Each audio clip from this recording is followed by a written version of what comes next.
Hi hello welcome to my channel.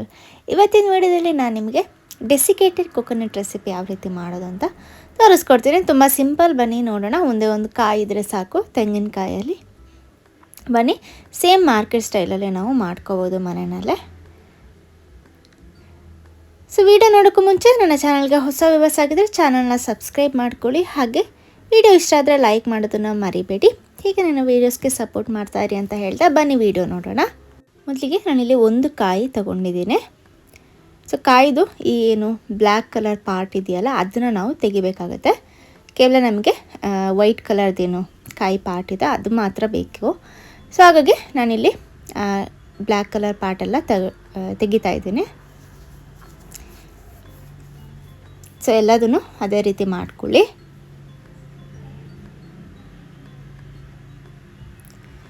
So ಅದಾಗಿದೆ.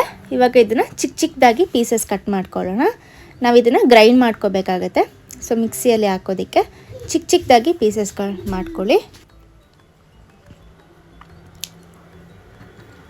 So ಇವಾಗ ಇದು ರೆಡಿಯಾಗಿದೆ. ಇದನ್ನು ನಾನೊಂದು ಮಿಕ್ಸರ್ ಜಾರಿಗೆ ಹಾಕ್ಕೊಳ್ತಾ ಇದ್ದೀನಿ. ಸೊ ಚಿಕ್ಕ ಜಾರಿಗೆ ಹಾಕ್ಕೊಳ್ಳಿ. ಒಂದು 2 ಸಲ ನೀವು ಚೆನ್ನಾಗಿ ಫೈನಾಗಿ ಏನು ಪೌಡರ್ ಮಾಡ್ಕೋಬೇಕಾಗತ್ತೆ. ನೀರಿನ ಅಂಶ ಯಾವುದು ಇರಬಾರ್ದು, ಇಲ್ಲಾಂದರೆ ಪೇಸ್ಟ್ ರೀತಿ ಆಗಿಬಿಡುತ್ತೆ. ಸೊ ನೋಡ್ಬೋದು, ಈ ರೀತಿ ಚಿಕ್ಕ ಚಿಕ್ಕದಾಗಿ ತುರಿಗಳನ್ನ ಹಾಕಬೇಕು.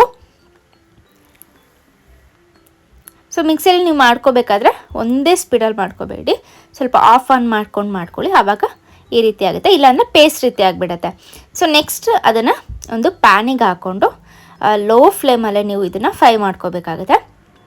ಮೀಡಿಯಮ್ ಟು ಹೈವೇ ಎಲ್ಲ ಮಾಡ್ಕೊಳ್ಳೋದಕ್ಕೆ ಹೋದರೆ ಇದು ಬ್ಲ್ಯಾಕ್ ಕಲರ್ ಆಗಿಬಿಡುತ್ತೆ, ನಿಮಗೆ ಏನು ಆ ಕಲರ್ ಚೇಂಜ್ ಆಗಿಬಿಡುತ್ತೆ. ಸೊ ಹಾಗಾಗಿ ಲೋ ಫ್ಲೇಮಲ್ಲಿ ಇಟ್ಕೊಂಡು ಇದನ್ನು ಫ್ರೈ ಮಾಡ್ಕೊಳ್ಳಿ. ಒಂದು 4 to 5 ಮಿನಿಟ್ಸ್ ಬೇಕಾಗುತ್ತೆ.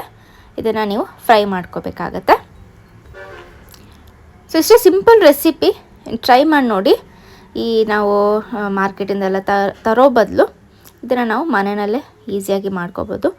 ಮಾರ್ಕೆಟಲ್ಲಿ ಕೂಡ ಎಕ್ಸ್ಪೆನ್ಸಿವ್ ಇರುತ್ತೆ. ನಾವು ಒಂದೇ ಒಂದು ಕಾಯಿಂದ ನಾವು ಮನೆಯಲ್ಲೇ ಮಾಡ್ಕೋಬೋದು. ಇದನ್ನು ನಾವು ಕೊಬ್ಬರಿಯಲ್ಲೂ ಮಾಡ್ಕೋಬೋದು. ಕೊಬ್ಬರಿಯಲ್ಲೂ ಸೇಮ್ ಇದೇ ರೀತಿ ಫಾಲೋ ಮಾಡಿ ನಾವು ಮಾಡ್ಕೋಬೋದು. ಇದೇ ಮೆಥಡ್ ಅದರಲ್ಲೂ ಕೂಡ ನಾವು ಮಾಡ್ಕೋಬೋದು. ಸೊ ನೆಕ್ಸ್ಟ್ ಇದನ್ನು ನಾವು ಸ್ವೀಟ್ಸಿಗೆ ಅಥವಾ ಯಾವುದೇ ರೀತಿ ನಿಮಗೆ ರೆಸಿಪೀಸ್, ಡೆಸರ್ಟ್ಸ್ ಎಲ್ಲ ಮಾಡ್ಕೊಳ್ಳೋದಕ್ಕೆ ಯೂಸ್ ಆಗುತ್ತೆ. ಹಾಗೆಯೇ ಇದು ಏನಾದರೂ ನೀವೇನಾದರೂ ಸಾಂಬಾರು ಮಾಡ್ಕೊಳ್ತೀರಾ, ಸಾಂಬಾರು ಏನಾದರೂ ತೆಳುವಾಯಿತು, ಆವಾಗ ನೀವೊಂದು 2 ಸ್ಪೂನ್ ಇದನ್ನು ಹಾಕಿದರೆ ಸಾಂಬಾರು ಸ್ವಲ್ಪ ಗಟ್ಟಿಯಾಗಿ ಸಿಗುತ್ತೆ.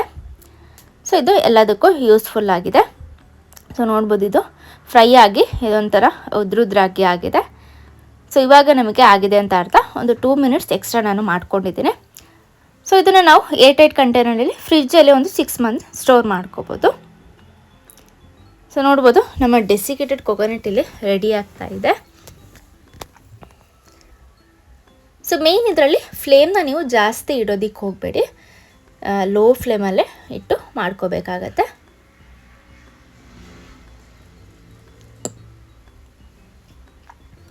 ಸೊ ಇವಾಗ ಇದು ರೆಡಿಯಾಗಿದೆ. ನಾನಿಲ್ಲಿ ಅದು ಪ್ಲೇಟಿಗೆ ಹಾಕ್ಕೊಳ್ತೀನಿ.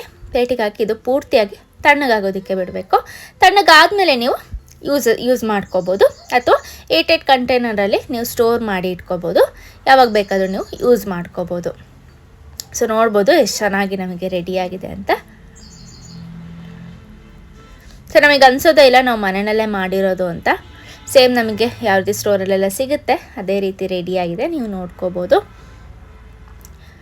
ಸೊ ಇನ್ನು ಮುಂದೆ ಯಾವತ್ತೂ ಡೆಸಿಕೇಟೆಡ್ ಕೊಕೊನಟ್ನ ನೀವು ಸ್ಟೋರಿಂದ ಅಥವಾ ಮಾರ್ಕೆಟಿಂದ ಪರ್ಚೇಸ್ ಮಾಡ್ಕೋಬೇಡಿ, ಮನೆಯಲ್ಲೇ ಮಾಡ್ಕೊಳ್ಳಿ ಅಂತ ಹೇಳ್ತಾ, ವಿಡಿಯೋ ಎಲ್ಲ ನಿಮಗೆ ಇಷ್ಟ ಆಗಿದೆ ಅಂತ ಅಂದ್ಕೊಳ್ತೀನಿ. ಇಷ್ಟ ಆಗಿದೆ ಲೈಕ್ ಮಾಡೋದನ್ನು ಮರಿಬೇಡಿ.